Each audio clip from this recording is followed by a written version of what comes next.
पूज्यपाद स्वामी जी महाराज ने आज प्रार्थना पुष्पांजलि का प्रसंग लिया है। साधक चलो, प्रार्थना पुष्पांजलि का अर्थ है प्रार्थना रूपी पुष्प लेके अंजलि में परमेश्वर को भेंट किए जा रहे हैं प्रार्थना पुष्पांजलि।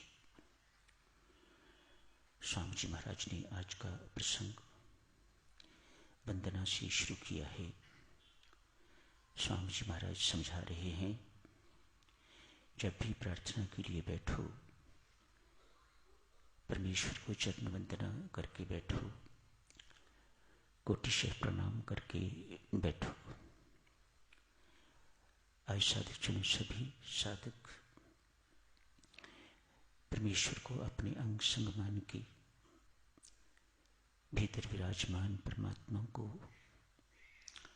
बहुत गर्दन झुका के प्रणाम करके, तो जैसे ध्यान के लिए आप सब बैठते हैं बैठ जाइएगा।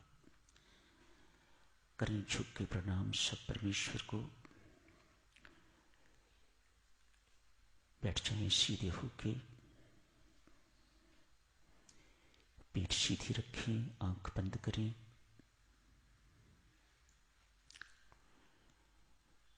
देखें त्रिकुटी स्थान को,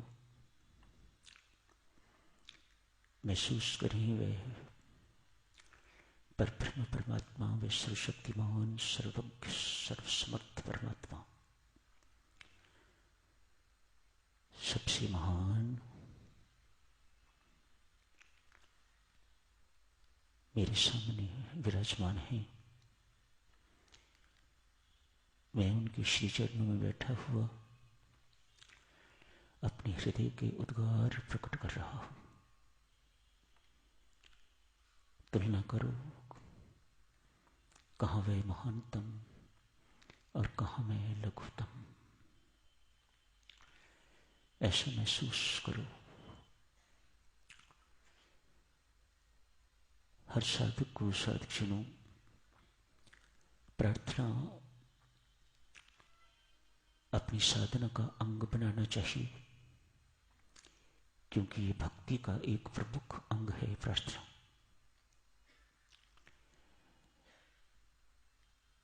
प्रार्थना करने वाले व्यक्ति के अंदर 4 प्रकार के विश्वास होने चाहिए। सर्वप्रथम, हे देवाधिदेव, मुझ जैसा असमर्थ कोई नहीं। मेरे अंदर किसी प्रकार की योग्यता नहीं, मैं कुछ करने योग्य नहीं। कर सकता होता तो तुम्हें अप्रोच क्यों करता। अपनी असमर्थता का बोध होना चाहिए, अपनी अयोग्यता का बोध होना चाहिए, अपनी दुर्बलता का, निर्बलता का बोध होना चाहिए, अपनी निर्धनता का बोध होना चाहिए। मेरे राम, मेरे पास किसी प्रकार की कोई कमाई नहीं कि मैं तुझे किसी चीज के माध्यम से अप्रोच कर सकूं।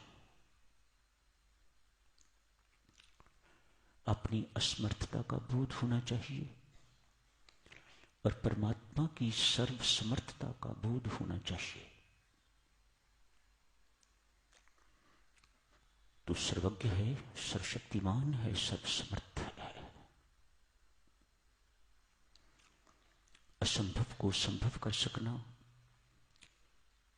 तेरे लिए असंभव नहीं है।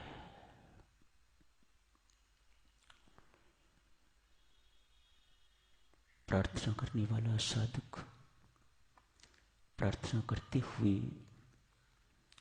ऐसे तल्लीन हो जाए, ऐसे तन्मय हो जाए, उसे अपने शरीर की सुध बुध न रहे, उसे परमात्मा के अतिरिक्त और कुछ महसूस ही ना हो। मैं सब प्रकार से, सब ओर से परमात्मा से घिरा हुआ हूं, परमात्मा की शक्ति से, परमात्मा के प्रकाश से घिरा हुआ हूं। जिस वक्त प्रार्थना करो व्यक्ति को निर्विचार होना चाहिए, कोई संसारी विचार मन में नहीं आने चाहिए। मेरी माताओं और सज्जनों, जितना आपका अंतःकरण शुद्ध होगा उतनी प्रार्थना शक्तिशाली होगी। चाहते हो आपकी प्रार्थना परमात्मा के दरबार तक पहुंचे? वह दूर नहीं है, बहुत पास है। तो संत महात्मा समझाते हैं, ऐसी प्रार्थना आंसुओं के साथ शुरू होनी चाहिए।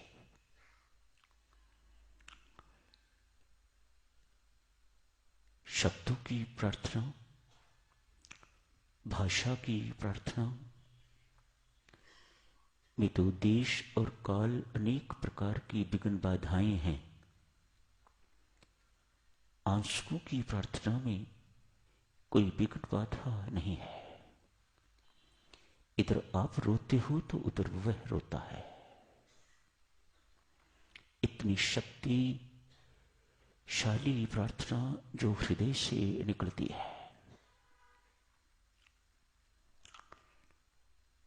चाह के ना करने वाला भी परमात्मा, मैं इसको माफ नहीं करूंगा, लेकिन रोता हुआ भक्त पुकारता है, तेरा एक भक्त रो रो के उसके लिए प्रार्थना कर रहा है, उसे माफ कर परमात्मा, उसे माफ कर परमात्मा।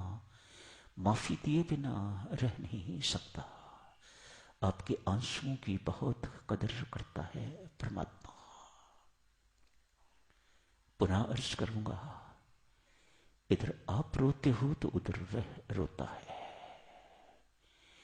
ये रुदन दिखावा नहीं होना चाहिए, इस रुदन में प्रदर्शन नहीं होना चाहिए। इस रुदन में वास्तविकता हो तो इस वास्तविक रुदन को सुन के तो वह रोए बिना रह नहीं सकता। मेरे बच्चे, तू प्रार्थना करे और मैं न सुनूं तो मैं कहीं का नहीं रहूंगा।